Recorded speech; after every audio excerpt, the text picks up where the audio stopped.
There's one here. We're gonna. Pardon? Yep, one there's that. Okay. And the other people can stand on their heads.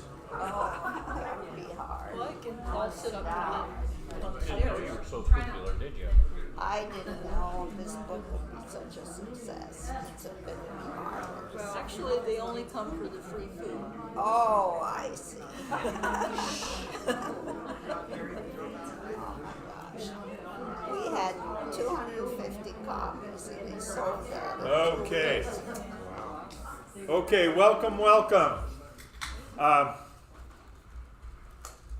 So I usually do this. I just stand up here and, for a little bit while people keep coming in the door. Right?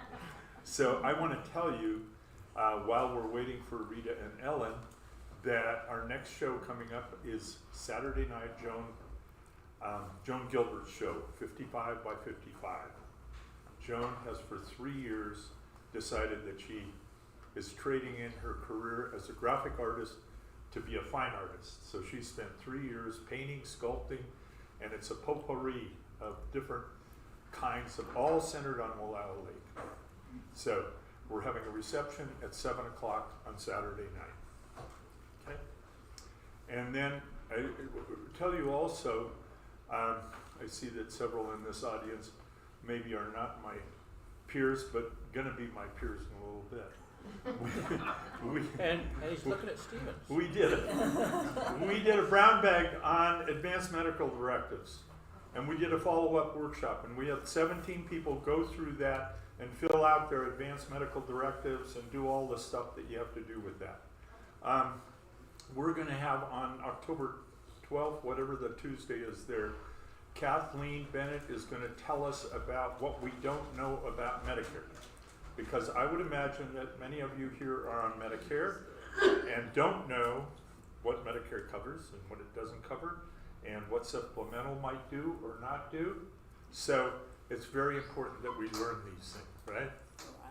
Right. Okay, that's enough of my my extemporaneous stuff. The show coming up and the reception on Saturday night, okay? So today we're very privileged to have Rita and Ellen here, and I'm going to do a brief introduction because about, what did we say, Rita, about 40 years ago. When I talked to you, Yeah. But I found out just lately from a former employee of 51 years ago, Yeah. she told me that I was working on the research. And I thought, oh my gosh, I forgot the extra 10 years. Well, you did. So 40 years ago, Rita and I got together and she had boxes of material, and I said, Rita, is there a theme in this? And she said, what do you mean a theme? And she said, well, you've got all this information about all these things that happened at Wallowa Lake. And she said, well, yeah, most of those people came up here and thought they were going to make a fortune and went broke. And I said, well, that's a good theme for a book. But at any rate, she's been working on this for a long time and collected a lot of great stories. And I have to tell you one more story. Where'd that? Joe's here, isn't he? Where'd he go to? Joe, he's in There he is. Here's something that you don't know about Joe, Rita, and Rich, and my ex-wife and good friend Judy, who's in here somewhere. Way before all these fancy menus that we have in Wallowa County now, we had a gourmet club. We did. Yes, once a month we would get together in somebody's house and we would eat. We weren't real adventurous, but we ate German and Swiss and Mexican and Turkish, and we rotated around. The Christmans, who else was in that? Bob and Billy Salzer? Yeah, the Christmas I remember. Yeah, Bob and yeah. Anyway, so we introduced fine cuisine to Wallowa County 50 years ago. That was before Bally's. Before Valleys, yes.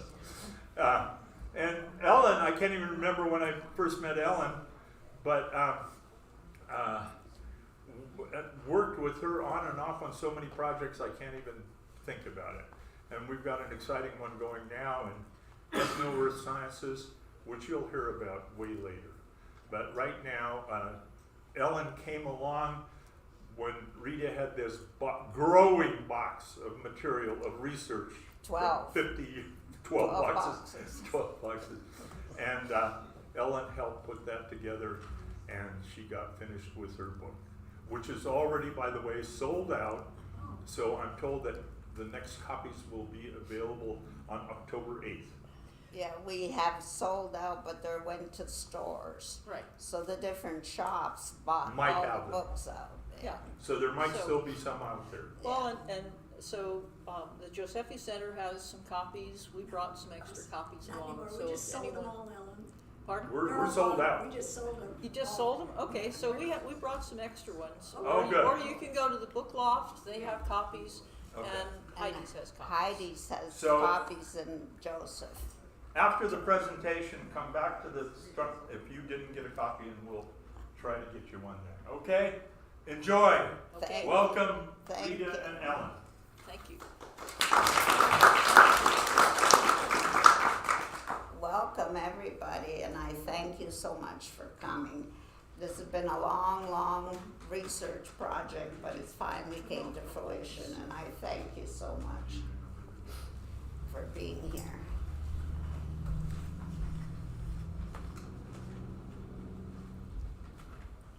Okay.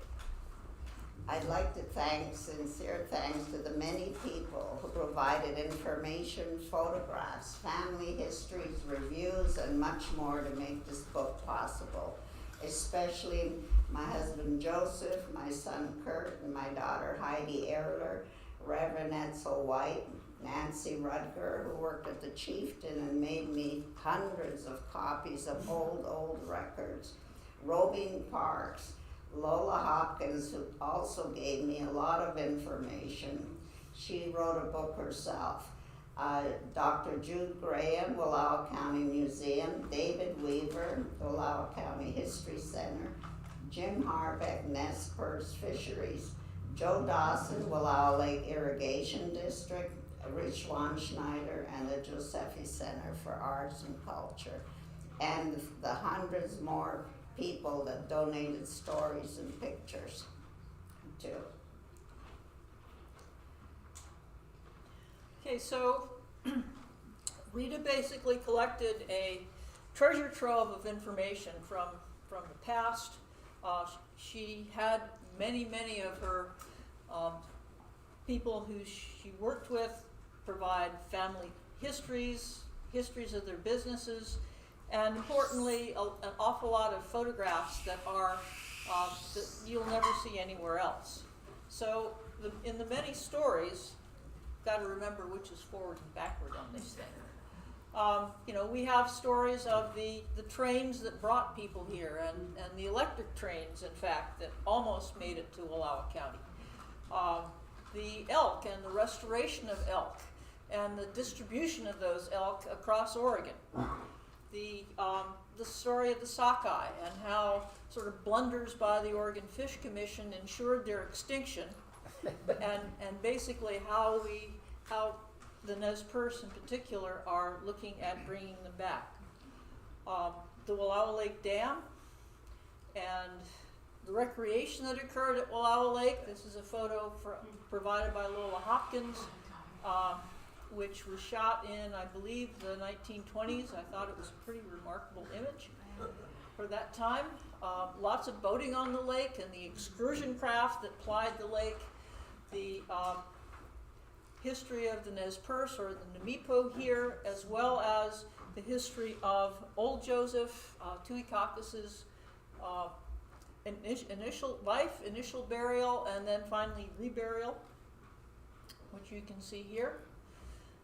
Wallowa Lake Lodge, and for that matter, the Wallowa Lake Amusement Park, the Edelweiss Inn, square dances, roller skating, lots of competition between different places at the park, including the Wallowa Lake Amusement Park and the Edelweiss Inn, or MJG Ranch, which Rita will talk about, and Valleys and the other restaurants and businesses that were there.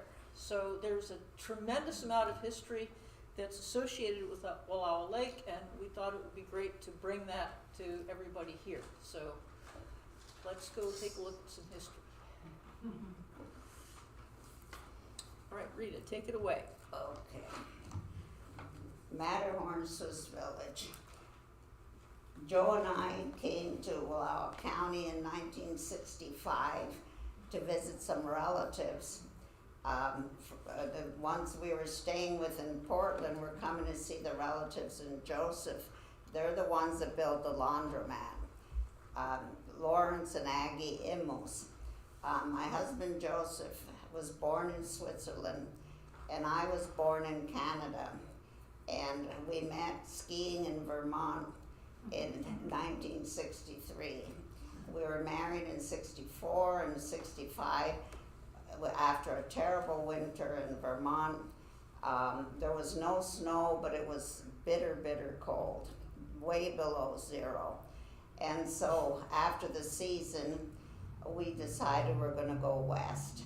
So we lost our car when he was in Montreal at a doctor's appointment. He got hit from two sides, a bus and a truck. And so we lost the car, and then we had to buy another car. We got a used car, and Joe built a trailer. And we headed west. Our relatives in Portland invited us. When we got there, they said they were going to Joseph to see our relatives that built the laundromat. So we hopped in with them and came for the July 4th weekend, 1965. And when we got here, we went for a picnic at Wallowa Lake, and we looked at each other and said, oh my gosh, this is the place we've been looking for.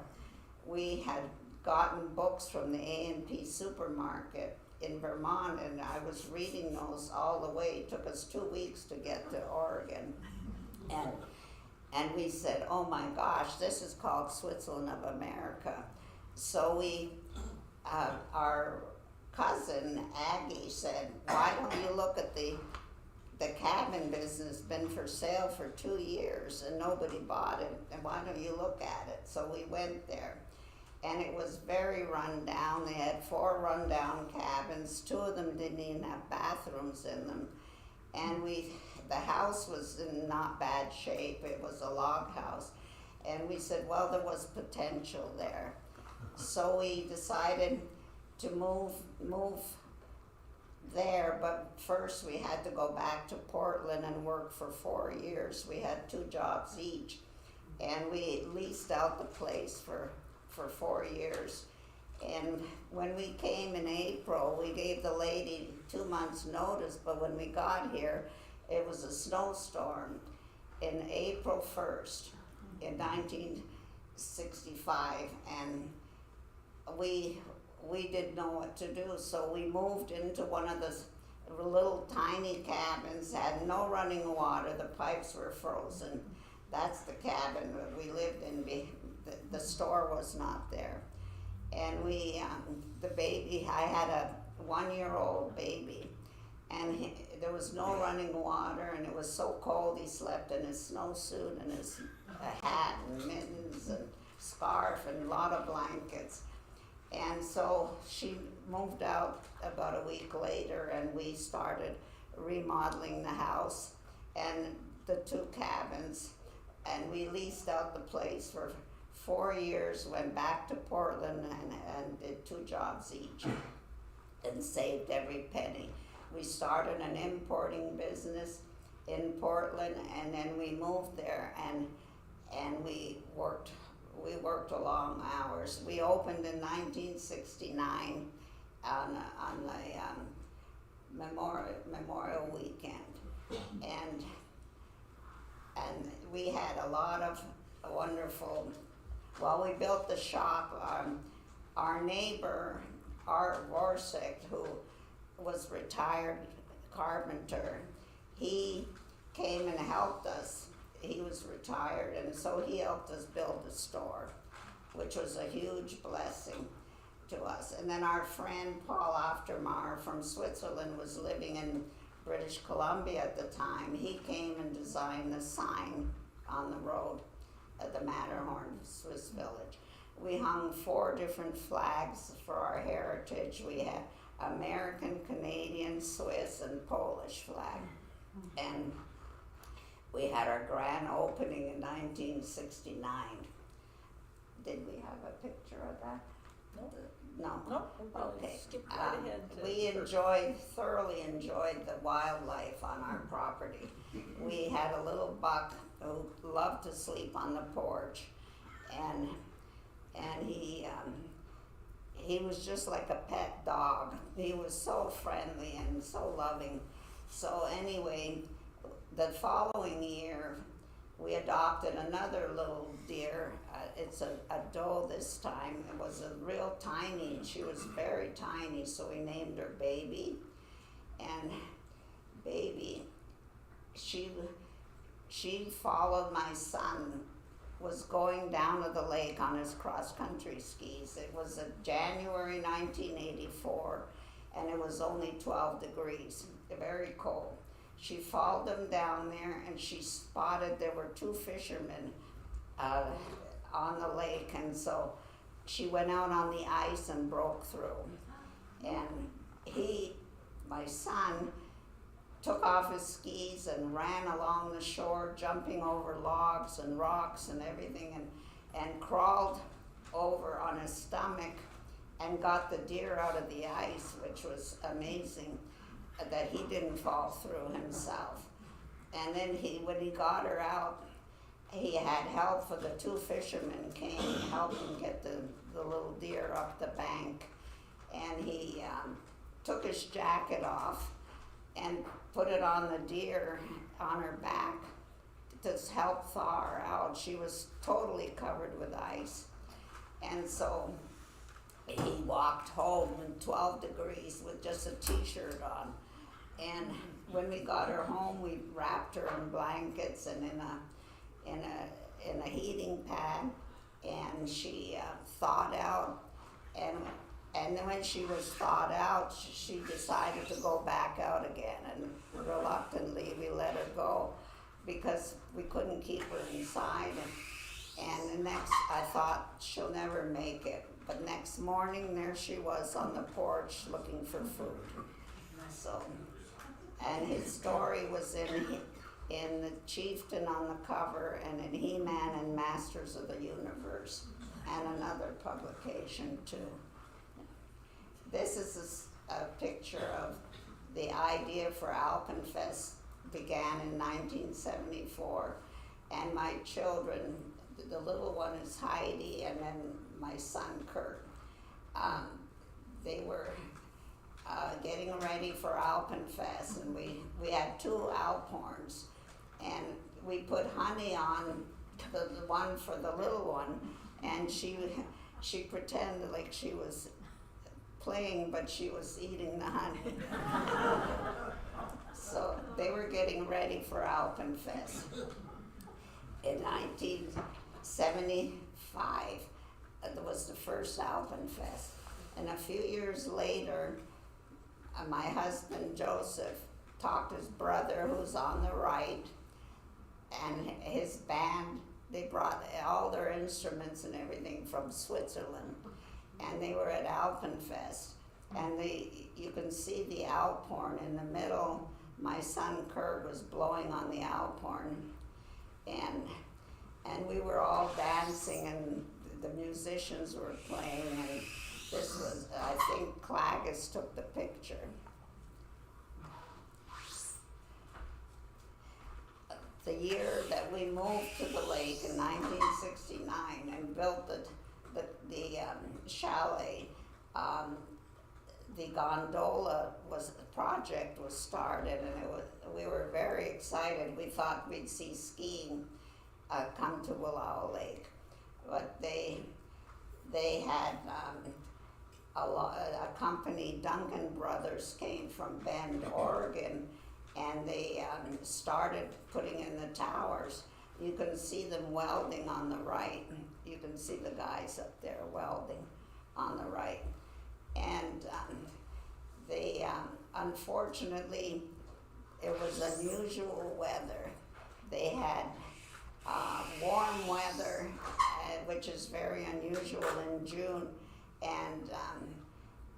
and so they couldn't lift the heavy towers, especially the number 4 tower was extremely heavy. And so they had to hold off the project for a few days. And then the next year they came back and they got everything done and in, and we were hoping for skiing, but it never materialized. Valley's Alpine Deli, you probably have heard of this restaurant at Wallowa Lake. Mike Valley, oh no, that's my phone. That's your phone? Oh, Okay, well, we'll I'm just scoot over sorry. here and Oh no, you just keep talking. Good. I should have turned it off. Mike Valley lived in Hungary, and he watched as the Russians came in in 1945 and took over the family bakery. His dad was a baker of crusty breads, and his mom was a pastry cook. And they saw the Russians, and they knew there was no hope for them in their business. So he decided to flee in the Hungarian Revolution in the 50s. He rode through Hungary on his motorbike, and when he got near the border, the Russians caught him and they put him in jail. And they told him, don't try to do this anymore. And so a few days later, he hopped on a train for the border, and he jumped off the train before he got to Austria. And he walked through the forest for a long, long time, and he made it to Austria and then to America. In the meantime, Maggie, her real name is Magdalena, and Molnar, and her mother and her uncle, they decided to try to get out of Hungary, and she was only 13 years old, and they just had the clothes on their backs when they left, and they walked it took them probably at least a week, and they walked and went from farm to farm and hid during the day and then walked at night, and they finally made it to safety. They made it across the border into Austria. So they met in Los Angeles, and they came across some flyers on Red's Horse Ranch in the county, and they were very interested, and they said, maybe we'll come and look it over. So they came, and we were having our grand opening at our store in 1969, July 4th weekend. And they came in and they saw our excitement, and they said, we're gonna go back to Los Angeles and we're gonna work, and then we'll buy something in a few years. And my husband Joseph said, no, don't do that, because if you wait a few years, the prices will be a lot higher. If you can buy something, do it now. So they decided to buy a cabin and a piece of land, and they went back to Los Angeles and worked for 4 years and saved their money, and then they came and they built the Alpine Delicatessen. This is Mike and Maggie at their restaurant. Their menu is very unusual. They decided they're only going to have one choice per night. They would be closed on Mondays, and they would have one choice per night, and only by advance reservations. And we said, and all the neighbors and the family said, you're never going to make it, you're never going to make it. And so they said they're going to do it anyway, they're going to do it their way. And the prices are so low, and they included coffee, tea, and a soft drink. So they did it their way, and they now are probably over 45 years in business. And they didn't make it, even though we told them they'd never make it. So it was very interesting. They had special Hungarian food, and people really liked their food. That's the family. Their two children, Mike on the left, Maggie, Monica, and Michael. The White Elephant Chalet, this was built by the Elks Lodge in about 1922. They built this lodge, and they snuck in gambling devices, and the state shut them down. So it became a white elephant. And in 1926, Joe Hopkins, on the right, he bought the place, all 100 acres, and the building. And he built corrals, and they held rodeos there, and they had roller skating in the hall, and dances, and it was a very busy place. And they had reunions too, which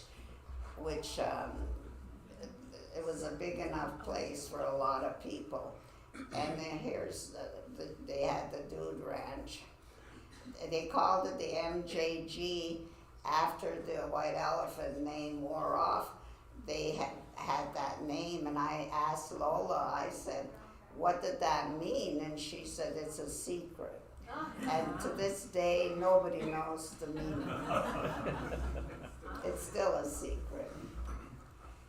And she's long gone. There's a group, a pioneer picnic in 1928. A lot of people used the building.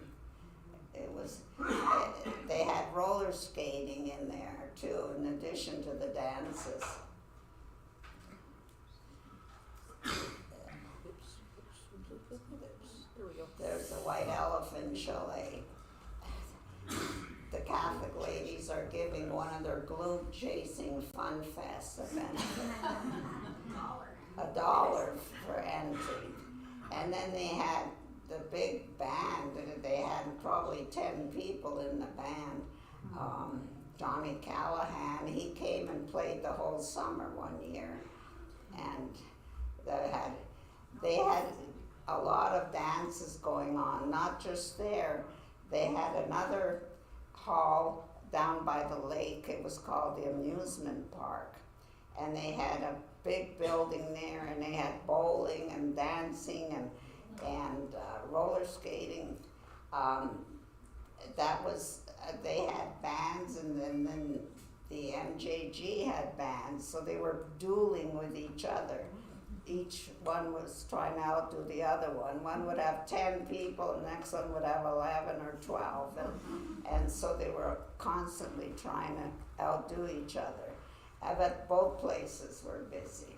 And this is at the MJG Ranch. They had rodeos on the weekends. And they had a lot of, you could see the old cars. It was in the early 30s. Did I miss anything? No, I think you didn't miss anything. Oh, well, good. Okay, great. Thank you. So I was basically, Rita asked me if I could help some with some of the more natural history things, and so I got involved in looking at sockeye salmon, the history of sockeye salmon, looking at the national park, looking at the history of elk, and some other interesting stuff that I thought I knew about, but discovered that I really didn't know all that much about after all. So, as we all know, sockeye salmon were a major portion of the fish in Wallowa Lake, and prior to 1880, according to a paper by Steve Kramer and Ken Whitty, published in 1998, they estimated from historical documents and other data that 20 to 30,000 sockeye and as many as 60,000 sockeye would migrate into Wallowa Lake each year, and to spawn each year. And so basically sockeye require a year or more after they have hatched in the calm waters and the food resources, mostly phytoplankton, to grow from hatchlings into smolts, or fry into smolts before they migrate to the ocean. And the, as you'll see, basically the Oregon Fish Commission didn't really understand this at the time. But let's take a look at some of the other things that happened to sockeye before we get to there. So in 1880, pioneer families caught and canned about 1,500 fish per year. And there was a, Bill Warnock, basically, and the Warnocks have been here ever since Wallowa County was settled by whites, basically wrote a little bit about what his family was doing. Says, we seined at the, this is in 1880, when Bill Warnock was 13. We seined at the mouth of the river at the head of the lake. One end of the seine, that's a net, was fastened to a tree. The other was hauled around the school of fish with a rowboat. Frequently, we would have to lift the seine and let some of the fish out in order to get the other end of the net to shore. It required a team and 8 men to drag in the haul, which usually contained 1,500 fish at an average of 5 pounds apiece. The fish were packed overnight in fresh water and were slimed the next morning. The sliming operation consisted of splitting the backbone and brushing the fish with a stiff brush, after which they were packed in 60-pound kegs and taken outside of town for sale. So that lasted until 1880. In 1881 and 1882, there were 2 commercial canneries at the head of the lake that captured and canned in both years an estimated 60,000 pounds of sockeye each year, which would be estimated at around 15,000 fish, which is an awful lot of fish, according to Kramer and Whitty, and would have been more than half of the returning spawners. So that was not a good thing for the sockeye population. And by 1904, sockeye salmon, according to Kramer and Whitty, and there are other estimates about when sockeye, whether in the lake or the river, were extinct, but effectively by 1904, sockeye were effectively extinct in Wallowa Lake. The main dam on Wallowa Lake was finished in 1916, at least the current dam. And so the sockeye were taken care of long before the current dam was built. So beginning in 1902, the Oregon Fish Commission, having noticed that there were no sockeye left, or at least not very many sockeye returning, decided that they would fix this. And the way they fixed it basically was initially, starting in 1902 and in 1903, putting what were called basically sort of fish, not really dams, but basically fish barriers across the stream, and catching the fish that were returning, particularly sockeye. And so they basically caught the remaining sockeye in 1901 and 1902, but particularly 1902. They caught 3,000 female sockeye, stripped 8.7 million eggs out of these fish,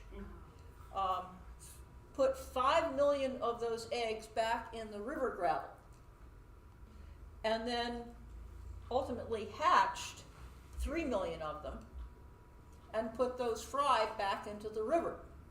Well, that's not an environment that sockeye can survive in at all. And so Kramer and Whitty's assumption was that the sockeye run was virtually wiped out during those 2 years through the bumbling efforts of the Oregon Fish Commission. And then things did not improve after that. In 1906, well, this is the process of spawning salmon, photo by William Finley, who also photographed all of the elk restoration. He was a wildlife photographer, but also a member of the Wildlife Commission. in fact, the head of the Wildlife Commission. So as the railroad is being built up the Wallowa River, there's a lot of rock that gets blasted out of the railroad right-of-way. So you can see here there's a big entrenchment that's still there. And what the railroad crews would do would be to take the rock and dump it into the river, and occasionally they got really, really ambitious and built dams. So this is not a dam that any sail-mounted could pass, and it was also part of, oh come on, we can do this. There we go. Oh, we moved right along. Well, we'll just start here. So in 1903 and 1904, the Fish Commission decided that they would take advantage of this and catch any remaining fish, which they did, and then they established this hatchery, which is no longer there, on the banks of the Wallowa River. The idea being, again, to spawn the fish, mix the eggs and the milk, and produce fry within this hatchery area, and then put them back in the river. Well, for Chinook, and we have Jim Harbeck here, so I'm hoping that Jim will correct me if I wander off the path of truth here. But basically, the Chinook and the coho may have survived if their fry were put back in the river, but certainly not the sockeye.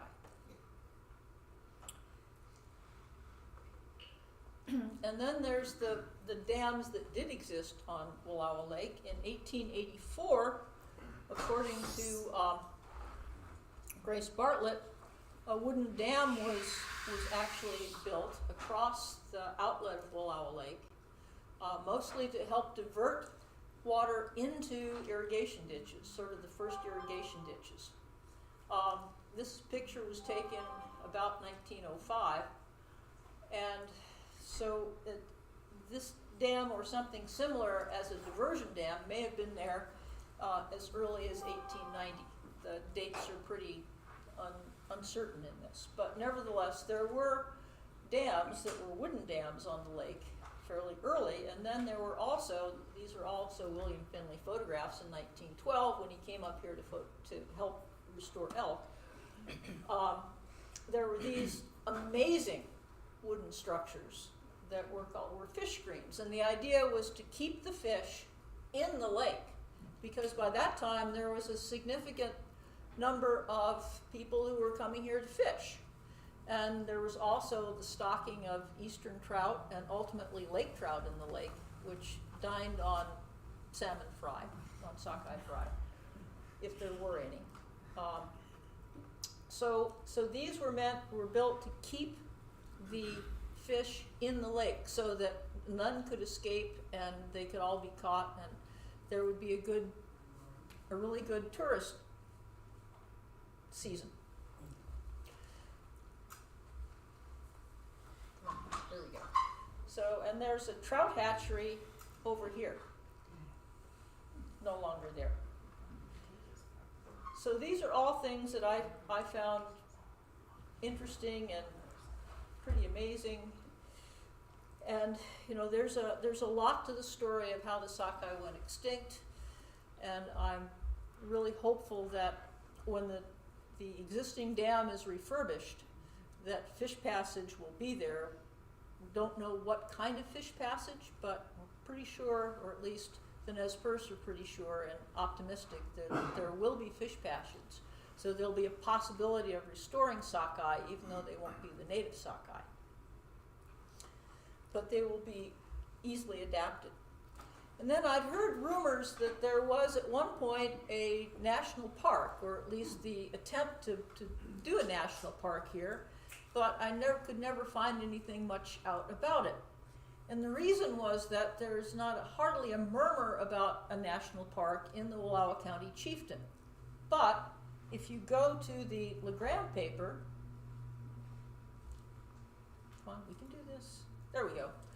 Here's a full-page ad by the Wallowa National Park Association in the LeGrand Observer in 1930. So, actually 1929, I'm sorry.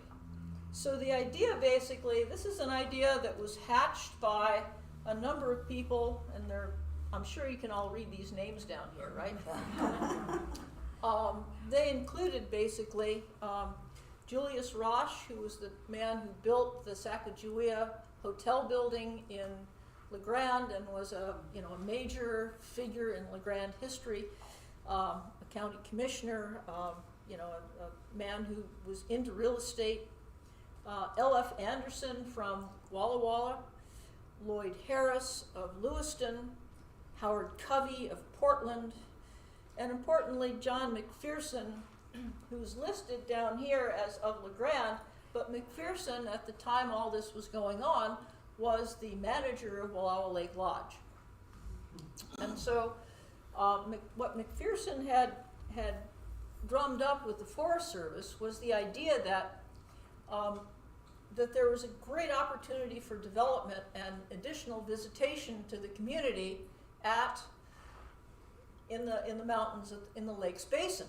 And he had actually, I wouldn't say conned, but maybe convinced would be better, the Forest Service to allow a resort to be built, or at least cabins to be built at Moccasin Lake, which is the lake that's just below Mirror Lake. And so they were all for that. It was going to be initially a development of cabins with a store and with maybe a restaurant and some provisions for people, and it would just be a wonderful thing. As far as I know, that was never built, but there are photographs evidently of boats on Moccasin Lake and boats on Mirror Lake long before it was ever an actual wilderness area or inaccessible area. So at any rate, these fine gentlemen from Portland, La Grande, Walla Walla, and Lewiston were all about the economic development of the Wallowa Mountains. And so their idea basically was that, let's go to this slide. So they actually got a map and proposed 66,500 acres in the heart of what's now the Lakes Basin and the Eagle Cap Wilderness that included Mirror Lake, which is here. This is Steamboat Lake. This is Ice Lake. Okay, so here's the Lostine River. Here's Hurricane Creek. Here's the Minam River. There's Minam Lake. Glacier Lake is up here somewhere, right there. So they proposed this 66,500 acre national park in the middle of what's today the Eagle Cap Wilderness. And so their arguments were, well, first of all, it would provide lots and lots of extra visitors, and all of the communities around here would prosper from this. Joseph would prosper, La Grande would prosper, and their idea, and they convinced the Forest Service of this pretty well, was that you could get easy access to these areas by coming up basically the Wallowa River. You could get easy access by putting a road up the Lostine River all the way up to Mirror Lake. Get easy access potentially along the Minam River all the way up to Minam Lake, or somewhere in here, where you could build another resort area, and conceivably up East Eagle Creek from the south side of the Wallowas. So they had big plans for developing this. Well, unfortunately for them, there's a lot of grazing in the Wallowas at that time, not of cattle, but of sheep.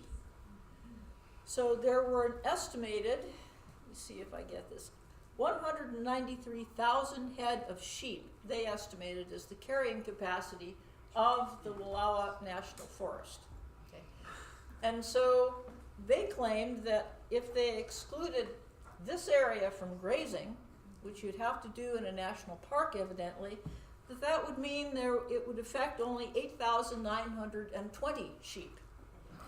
So they actually did all kinds of financial calculations and came up with the idea that the loss would be only $320 for the state of Oregon and a grand sum of a loss of $128 to the U.S. Forest Service.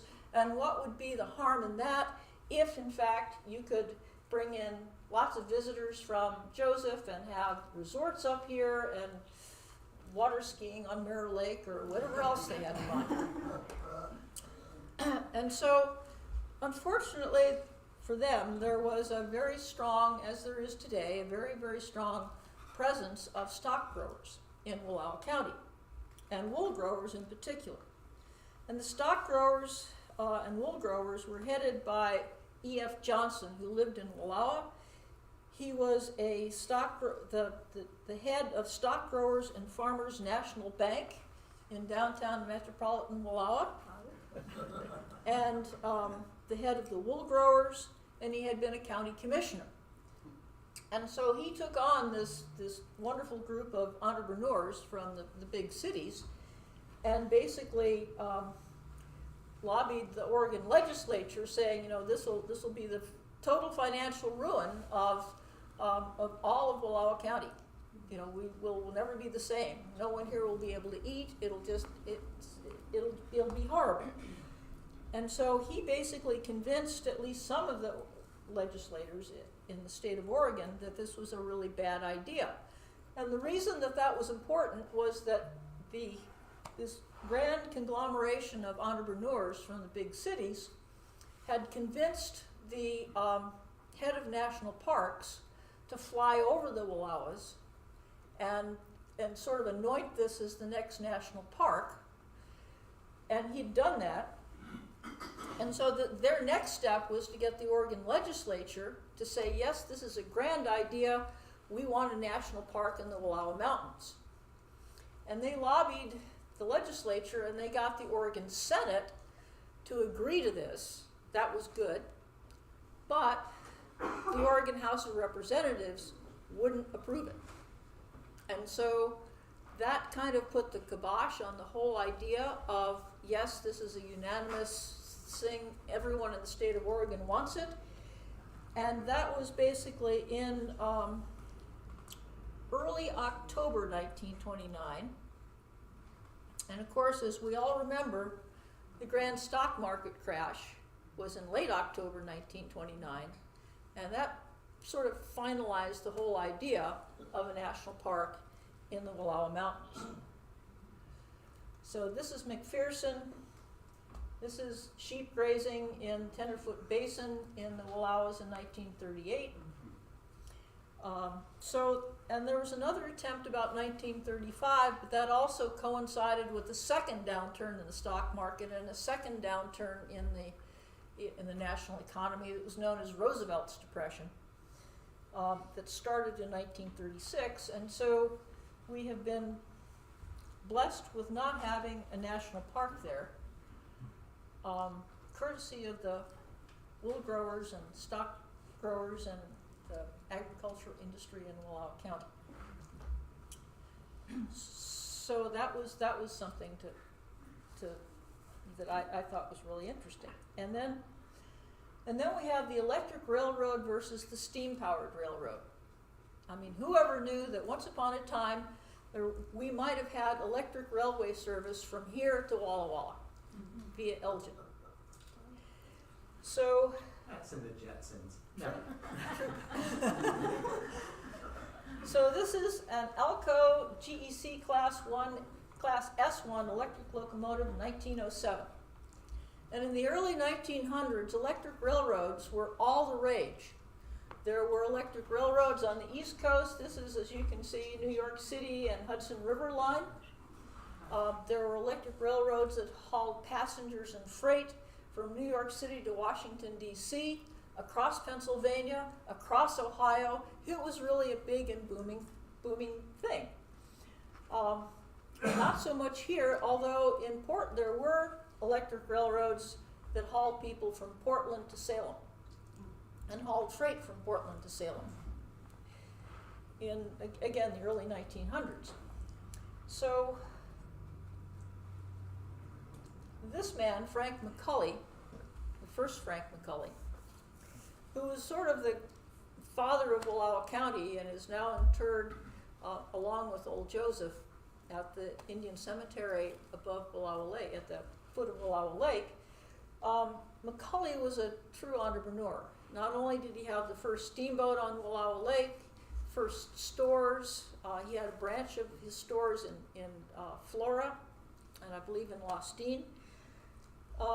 Macaulay was a very far-sighted person. He built the first flour mill here.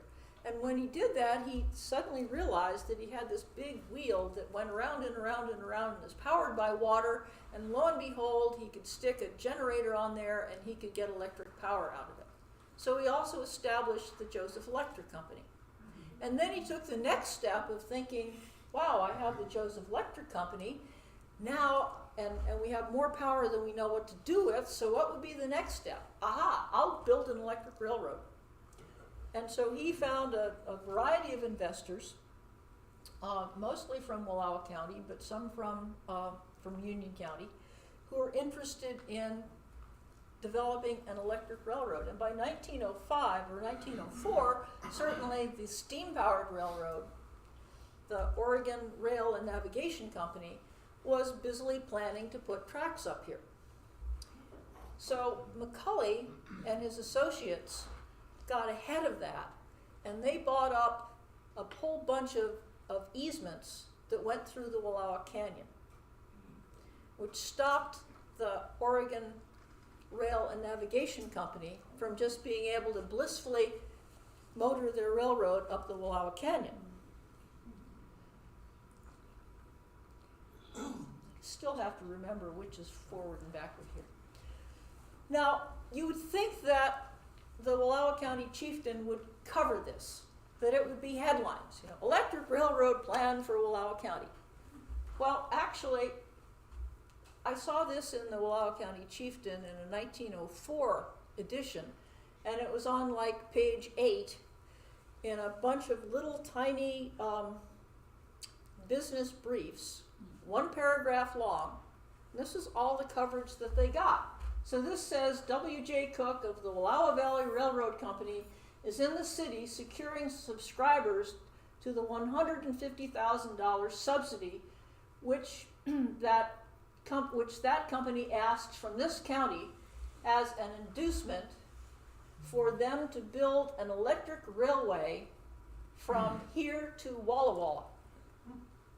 Mr. Cook feels confident that this amount can be raised and assures the people that the road will be built within 2 years. So their target date was 1906 to finish an electric railroad that went, and that's it. Then this goes on to the Enterprise Commercial Club had a meeting and everybody was happy and they had refreshments and whatever else they said. So $150,000 in 1904 is worth roughly $7 million today. So they had very high hopes, and Macaulay was had by that time, because he was one of the first settlers here, had become a very wealthy entrepreneur. So a year later, September 1905, here, a letter written by the general manager of the Oregon Rail and Navigation Company appeared in the Wallowa County Chieftain. And basically what they said was, first of all, if you dear Chieftain, if you want to publish this would be great, because we want to remove all doubt from the minds of those who have been inclined to discredit the report that the OR&N Company intends to build to this county at an early date. So because we had the electric railroad there, people were beginning to say, well, I don't know, maybe we'll just have an electric railroad, or maybe we won't have any railroad at all. And so people were beginning to get very, very unhappy with the whole railroad idea, or maybe discouraged would be a better term. And so J.P. O'Brien, and evidently it was really fashionable then to just use your first initials and not bother with the first name. J.P. O'Brien, Vice President General Manager, sent this letter to the chieftain. Dear sir, if you desire to do so, you are authorized to make the statement that this company will extend the Elgin branch to Joseph and line will be in operation within 18 months or 2 years after we have matters in shape so we can force our way through the canyon. You probably understand that condemnation proceedings covering right-of-way at points where we are being held up by the electric line people have been instituted and will come up before the court at an early date. This information can be considered official.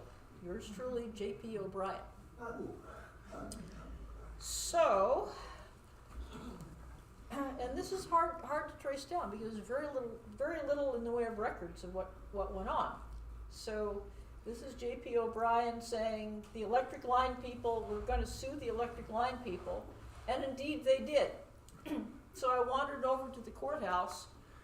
This is from records October 1905, and we find these lawsuits were entered into the record. There was the Case 165, Oregon Railroad and Navigation Company versus Frank D. McCulley. Oregon Railroad and Navigation Company versus George Clark. Oregon Navigation Company versus Maggie Clark et al. George Clark is up here, and there's Maggie Clark again. So George Clark was actually an associate of Frank McCulley's, and Maggie was his wife, and they had strong interests in this railroad. And one of the things that's still pending is the courthouse finding those records, the record of actually what the lawsuit was, how much it was for, and who won the lawsuit. Because those records are in a little box somewhere in the basement of the courthouse, and we haven't found them yet, but we're working on it. Costs $5. Yeah, and it costs $5 to thank you, Rita, it costs $5 to file a lawsuit. So at any rate, the outcome, ultimately, this is in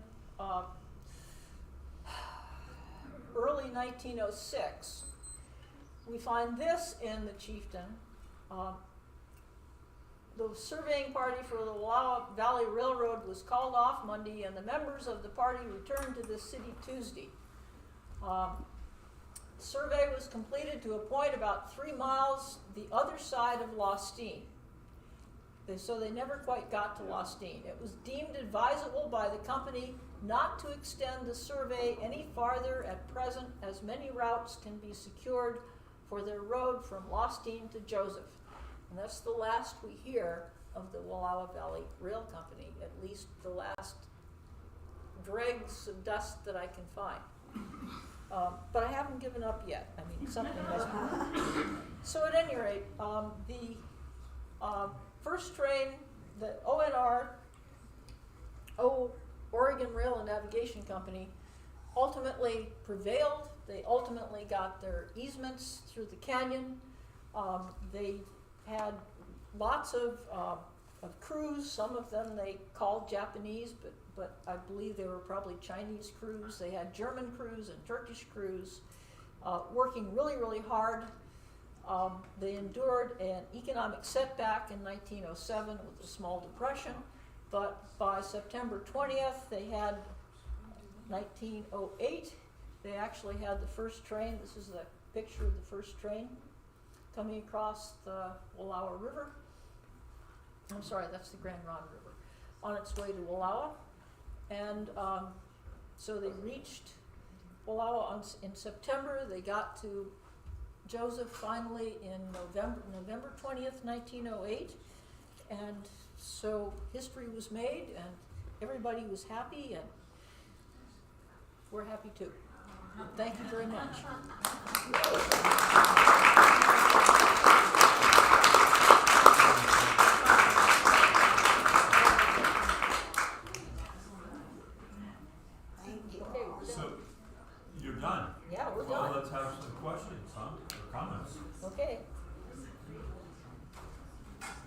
Questions out there, comments? Yes, Brad? How does the electric railroad engine work? How the electric engine? That's way above my pay grade. I mean, it basically, electricity goes in, and then the wheels go around, and then it goes to track. They didn't have a wire. Lightning. Yeah, no, they would have Lightning, wires. Brad. Yeah, they didn't have Lightning. they didn't have lithium batteries then, so they would have had to have strung wires all the way along.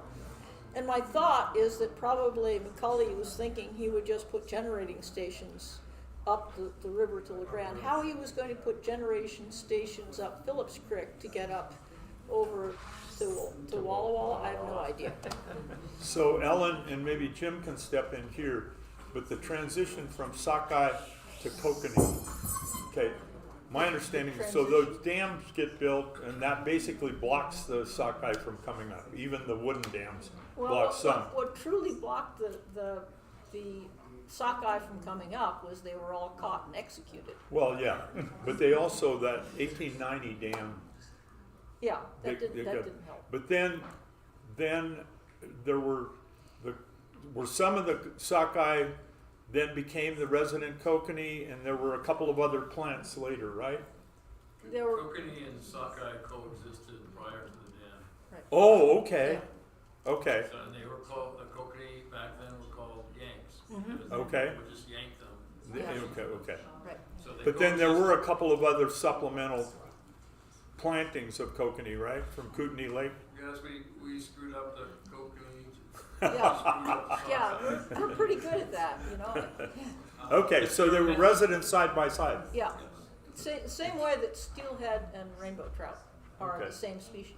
And I just learned from you or someone recently that there are also lake spawning kokanee and stream spawning kokanee. That was in the paper. Yeah. Yeah, and there was also the idea that there might have been two separate runs of sockeye, one of which spawned in the lake and the other of which Okay. spawned in the stream, so. Did you also tell you mentioned in the intro that you also tell the story of the elk at the lake too, Yeah, in the uh-huh. book? Okay. Well, no, elk in general, all the way from, coming Oh, from okay. St. Joe, Idaho to here, and then the elk who were here were transplanted, some of them were transplanted to Crater Lake, and some of them ended up in the Cascades over by Three Sisters. But there was a resident elk population at Wallowa Lake for a while. Yeah, and they were Dangerous. transplanted there, yeah.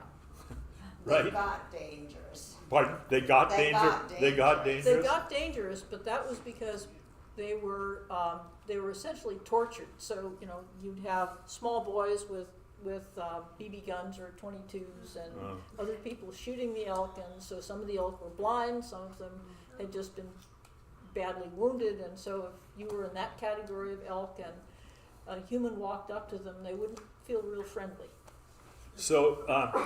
So Rita, what were some of the other favorite businesses that, when all these businesses that you traced, what were some of your maybe odd ones or favorite ones that started out and didn't make it? Or Well, the lodge is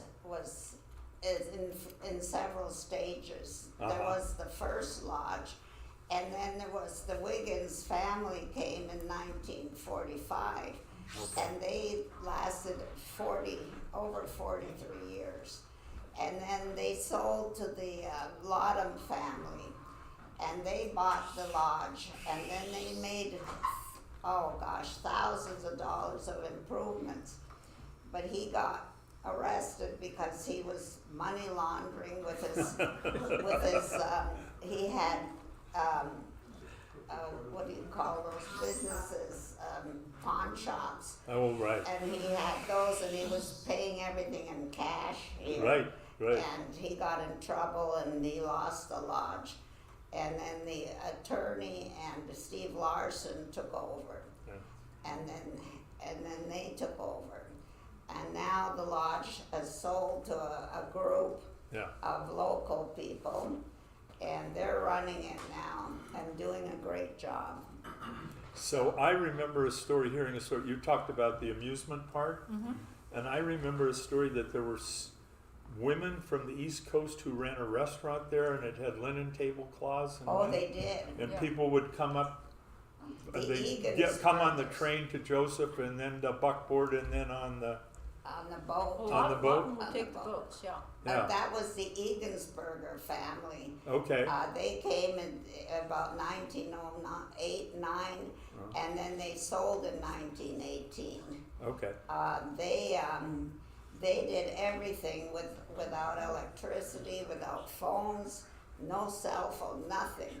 And they did a marvelous job. They had chambermaids that did the cleaning of they rented tents, and they had the merry-go-round that was all handmade, and they ran that, and they had dances, and they were extremely busy. so they had gourmet meals before us. They had gourmet food. And they shared them. And they're in the book with their dining room. They had Okay, Tiffany good, lamps, good. and one thing I forgot to mention: Lola and I Lola Hopkins with the MJG Ranch. We became really, really good friends in the 70s, and she wrote a book, and we would talk about all the different events that happened. And she said, I have an interesting story on a guy who came from Pennsylvania with his son. His name was, what was his name? I don't remember. Morris Green. Morris Green, and his son Bleecker. And he came and stayed for several months. He was collecting bats, and he would go to the lodge, which was empty at that time, and he would catch bats and then take them back to the MJG Ranch, and he would work on the bats and collect them, and then he would send them to the University of Southern California. They had quite a collection already of his bats, and he kept sending them more bats, and that way he funded his education for his son, Bleecker. He was 12 years old Wow. at that Yeah. time. Well, we used to drive up there and see the bats flying out of the chimney at the Yeah, lodge. that's where they were. Yeah. Yeah. At that time that he was doing that, the lodge was closed. Okay, It wasn't running. okay. So, but I thought that was an interesting story. That's a great story. The other thing I wanted to mention, and I forgot, when Lola retired, she did pen and ink drawings, and she sold them in our store. Yeah, I could pass these around her. She did these stories, and she also was a great artist. yep. And she sold her paintings and her drawings in our store. I could pass them And around. we sold them at the book loft too, her cards. You did? Yes, Oh, gosh, yes. I did not know that. And Lola also, oh, yes, back there. Janie, Just had a nosebleed, I'm gonna live. pardon? Oh, good. Nothing. Anyway, Lola Hopkins and Bob Jackson and a few of us were the first art association in Wallowa County. We call ourselves the Wallowa Valley Art Association. We met in each other's homes, and Lola was wonderful. Yeah. She was so talented. She could do the pen and ink. I have her books, by the way. There's collector's items, but do you have them reprinted? Why? No, but I have copies up there if anybody wants to read Lola Hopkins. Yeah, and she knew the story of the MJG Ranch. That was, She also told the story, Joe, her husband, was Catholic, so Lola became Catholic. Lola was a Johnson right. of, In Wallowa. in Wallowa, yeah, Yeah. Tiny Johnson, and if you remember some of those Johnsons, there were about 12 of them, I think. And Lola's husband, and so Joe told the story of the KKK coming to Enterprise and Yeah, I burning read crosses about on the that. hill in their anti-Catholicism, She was married in Enterprise in 1931. Yeah. She and Joe, and when they left the church in Enterprise and came up to the MJG Ranch, which was then the White Elephant, she said that they were unexpectedly greeted with a whole bunch of people came, and they were banging on pots and pans and everything, and she said, oh my gosh, we weren't prepared for this, so we didn't have treats. So Joe put roller skates on everybody, and they roller skated until dawn, all the rest of the night. So that Good. was one of her stories. That was one, yep, she was full of good stories. Okay, other stories out there that people remember, or stories you want to ask about? Okay, well, apparently we're going to have a few more books to sell here. Anne, why don't you deal with Ellen on figure that out? Can you do that? Huh? Because you know me and that machine over there, I can't do that. Okay, thank you all very much for Yes, coming. thank you. And thank you, Rita and Ellen, for wonderful presentation. So much. Available to be viewed on our YouTube page. Inshallah.